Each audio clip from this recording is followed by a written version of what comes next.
예, 안녕하세요. 반갑습니다. 황금세상에 오신 것을 환영합니다. 오늘은 2022년 11월 18일, 금요일입니다. 어제 뉴욕장, 그 다음에 오늘 아침에 아시아장의 골드 실버 시황은 소폭 하락입니다. 뭐 일종의 이제, 어제 전반적인 잔산 시장이 약간 보합 조정을 받은, 그런 상황에서 골드 실버도, 같이 이 조정을 좀 받는, 그런 시장이었다. 보합장이었다. 뭐 이렇게 말씀드릴 수 있습니다. 그 이유가 이제 어제 연준 위원들, 특히 센트루스 연은 총재의 발언이 시장에 좀 강력한 메시지를 줬고, 블레이든 부총재도 역시 똑같은 맥락에서 발언이 나오면서 어제 자산 시장은 거의 보합 조정받는 하루였다. 이렇게 보시면 될 것 같습니다. 자, 나머지 부분은 시황 분석할 때 말씀드리고, 국제 시세, 국내 시세부터 먼저 한번 점검하고 시작해 보도록 하겠습니다. 골드입니다. 1트로 연서당 1763불 15센트, 1g당 56불 69센트, 1kg당 56,686불 55센트가 지금 현재 골드 국제 시세가 형성이 되어 있고요. 국내 시세는 돈으로 살 때가 32만 6,500원, 내가 팔 때가 29만 2,500원의 거래 기준가가 형성이 되어 있고, 1kg 골드 바 소비자 가격은 8,670만원, 8,670만원의 소비자 가격이 형성이 되어 있습니다. 자, 실버 보겠습니다. 실버는 지금 이제 1트로이 온스당 21불 01센터, 21불 01센터가 국제 시세가 형성이 되어 있고, 국내 시세는 돈으로 내가 살 때가 3,990원, 내가 팔 때가 3,200원의 거래 기준가가 형성이 되어 있고, 1kg 실버 바 소비자 가격은 110만원, 110만원의 1kg 실버 바 소비자 가격이 형성이 되어 있습니다. 자, 지금 3일장 차트를 보시면 아시겠지만, 어제 아시아 시장이 하락을 하기 시작을 해서 거의 뉴욕장에서 하락을 하고 난 이후에 조금 반등했습니다만 하락세가 그대로 유지가 되고 있다. 실버도 골드와 거의 결혼 같이 지금 하고 있다. 이렇게 보시면 될 것 같고요. 전반적인 어제 자산 시장이 연준 위원들의 매파적인 발언이 나오면서 미 증시도 소폭 하락을 했고, 전체적으로 이제 연준 위원들의 발언이 좀 매파적으로 나오다 보니까 달러는 상승했고 국채도 약간 올랐고, 어떤 이런 내용들이 어제 자산 시장이 시황이었다. 오늘 아침도 그러한 모습으로 가고 있다. 그 다음에 또 하나는 전체적인 시황 자체가 지금 아직까지 정확한 어떤 이 방향타를 정하지 못하고, 아직까지도 시장은 지금 여는 긴축 정책의 연방준비제도위원회 위원들의 발언에 의해서 지금 등락이 일어나는 그런 상황이다라고 보시면 될 것 같습니다. 자, 어제 굵직굵직한 내용이 좀 있었지만 그 이에 좀 말씀드리기로 하고, 미 증시 아까 말씀드린 대로 하락을 했습니다. 그 원인은 아까 말씀드린 대로 연준위원회 그런 매파적인 발언. 그 다음에 달러 지수가 오늘 아침에 지금 잠시만요. 106.555, 어제 아침에 106.440이었습니다. 5인데 좀 아침에 좀 강하게 올랐다가 지금 하락하는 어떤 이런 모습이고요. 미 국채 수익률도 오늘 아침에 3.769, 어제가 3.727이었습니다. 이것도 이제 올랐다가 소폭 조금 내리고 있는 어떤 이런 내용인데, 어제 매파적 발언이 나올 때는 상당히 급격하게 올랐다 이렇게 보시면 될 것 같고요. 원 환율이 오늘 아침에 1342원, 어제가 1338원이었죠. 한 4원 정도 올랐다 이렇게 보시면 될 것 같고, 비트코인이 오늘 아침에 16,000 16,705불입니다. 어제가 16,676불이었는데 아침 어제 기준으로는 좀 소폭 올랐습니다. 이더리움은 오늘 이제 1207불, 어제가 1216불이었으니까 뭐 거의 보합이다. 이렇게 보시면 될 것 같습니다. 시장은 어쨌든 전체적인 자산 시장은 보합장이었다. 이렇게 보시면 될 것 같고, 대신에 이제 골드 실버는 이 다른 자산 시장에 비해서 조금 많이 떨어졌다. 그 이유는 지정학적 문제, 우크라이나에서 대공 미사일 쏜 게 이제 폴란드로 넘어가면서 폴란드가 러시아에서 쏜 미사일이 아니냐, 이 부분 때문에 골드 실버가 반등을 했죠. 그만큼을 다시 배탄했다. 이렇게 보시면 될 것 같습니다. 11월달 이번 주죠. 실업보험 증구가 22만 2천 명으로 예상보다 하회를 했습니다. 결론적으로는 지금 노동시장 가장 탄탄하다, 안전하다, 이렇게 보여지고요. 그 다음에 미 11월달 연은 제조업 지수는 마이너스 19.4%, 뭐 거의 경제 둔화 위축은 그대로 보여지고 있다. 경제 위축을 하고 있는데 실업보험 청구는 또 줄어들었습니다. 조금 아이러니하지만 조금 더 지켜봐야 되지 않겠냐, 이렇게 보여지고요. 어제 이제 전반적인 자산 시장이 그 상상하지 못하고 조정받은 것은 연준 위원들의 매파적 발언입니다.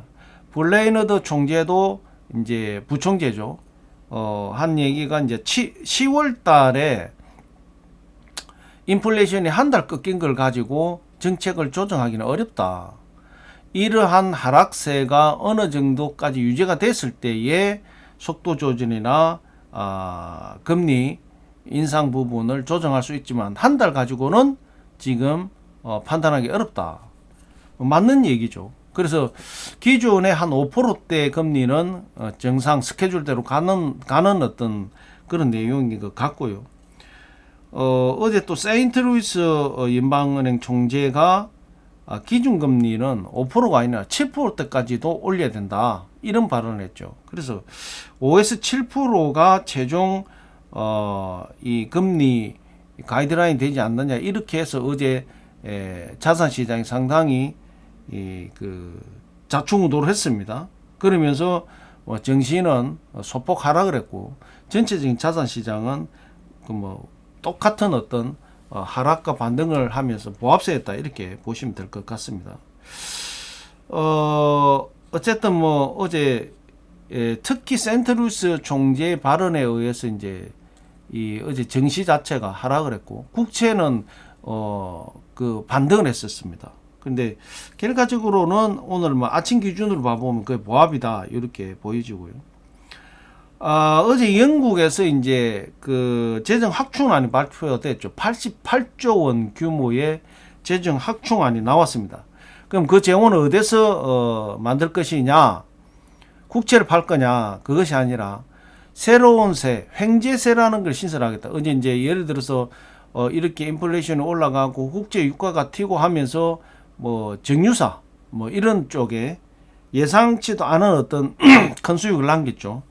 그 다음에 소득세 이런 부분을 인상을 해서 88조 원 규모의 재원을 확보해 가지고 재정 확충을 하겠다, 이렇게 발표를 했습니다.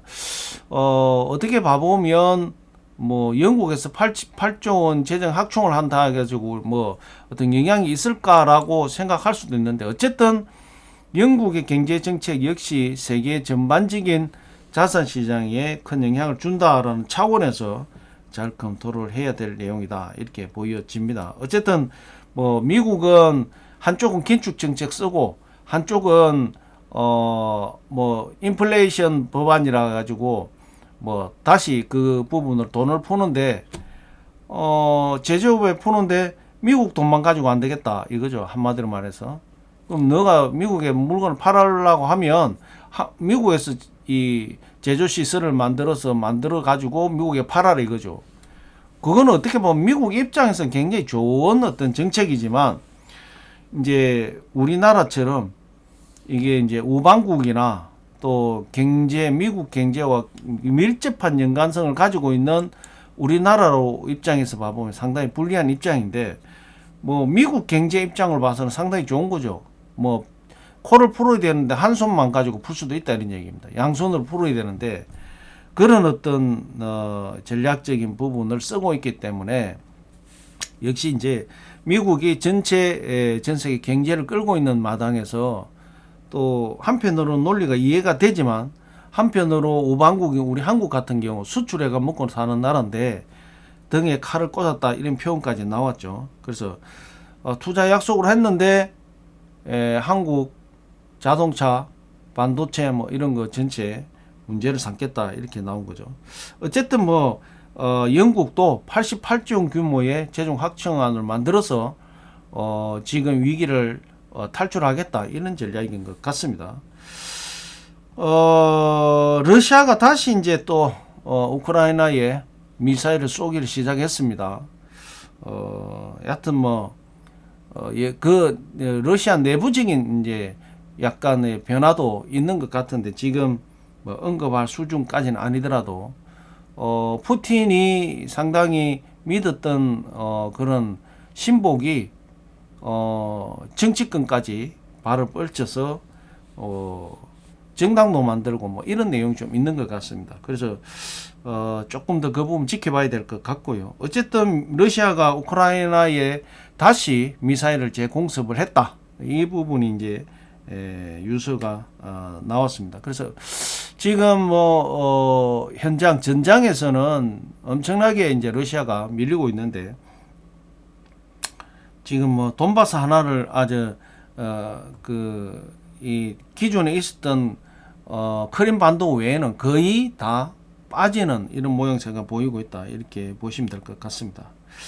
자, 지금 뭐 가장 자산 시장에 큰 리스크가 발생된 것이 이제 FTX 거래소죠. 66조 원이라는 어마어마한 금액의 리스크가 이제 나왔습니다. 지금 뭐 코인 시장이 그것 때문에 지금 쑥대밭이 됐고요. 지금 뭐 제네시스라는 또 코인을 담보로 대출하는 해주는 이런 이제 업체가 거의 이제 이번에도 그 엄청난 리스크를 또 아는 것 같습니다. 그러면서 지금 이제 거의 뱅크런 상태가 되는 것 같다 이렇게 지금 나왔고요. 제2, 제3의 제네시스도 나올 수가 있다 이렇게 지금 보고 있는 것 같습니다. 어쨌든 상당히 코인 시장은 지금 현재 진짜 패닉 상태가 계속 유지가 되고 있다 이렇게 보시면 될 것 같고요. 또 한편으로는 뭐 거의 이제 일주일 가까이가 됐기 때문에 시장은 뭐 시장 나름대로 또 굴러가기 때문에 그 리스크가 조금씩 해소되는 것 아니냐 이렇게 보는 시각도 있는 것 같습니다. 아마 11월 이달 말을 기준으로 해서 뭔가 좀 변화가 크게 오지 않겠냐 이렇게 보고 있는 것 같습니다. 자, 오늘 주말입니다. 뭐 어제도 제가 말씀드렸지만 뭐 큰 어떤 변화는 없을 것 같다라고 말씀드렸듯이, 오늘 역시도 뭐 지금 현재 상황에서는 큰 어떤 시장의 반등이나 이슈거리가 없다 이렇게 봤을 때 주말장 뭐 거의 보합장으로 흘러갈 것 같습니다. 잘 체크하면서 응대하시고, 뭐 자산시장 전체가 지금 보합장입니다. 보합장이기 때문에 여기에서 뭐 특별한 어떤 대외적인 여건이 발생되지 않는 한 골드 실버는 거의 보합 조정세로 그렇게 갈 가능성이 많다 이렇게 보시면 될 것 같습니다. 자, 뭐 11월 달도 이제 오늘 지나면 한 2주 정도, 열흘 정도가 남았네요. 어쨌든 주말 잘 보내시고 11월 말까지는 조금 시장을 기대해 볼 만했는데, 지금 여러 가지 리스크, 그 다음에 긴축 정책, 뭐 이 매파적인 발언, 뭐 이런 부분들이 나오면서 시장이 좀 혼조스럽습니다. 혼조스럽다. 이것이 이제 정확한 표현일 것 같고요. 어쨌든 뭐 이번 주말 지나면서 잘 응대하시고, 뭐 특별하게 골드 실버 시장은 상승과 반등 뭐 등락은 좀 있겠지만 큰 장의 시황 흐름이 바뀌지는 않을 것이다 이렇게 보여집니다.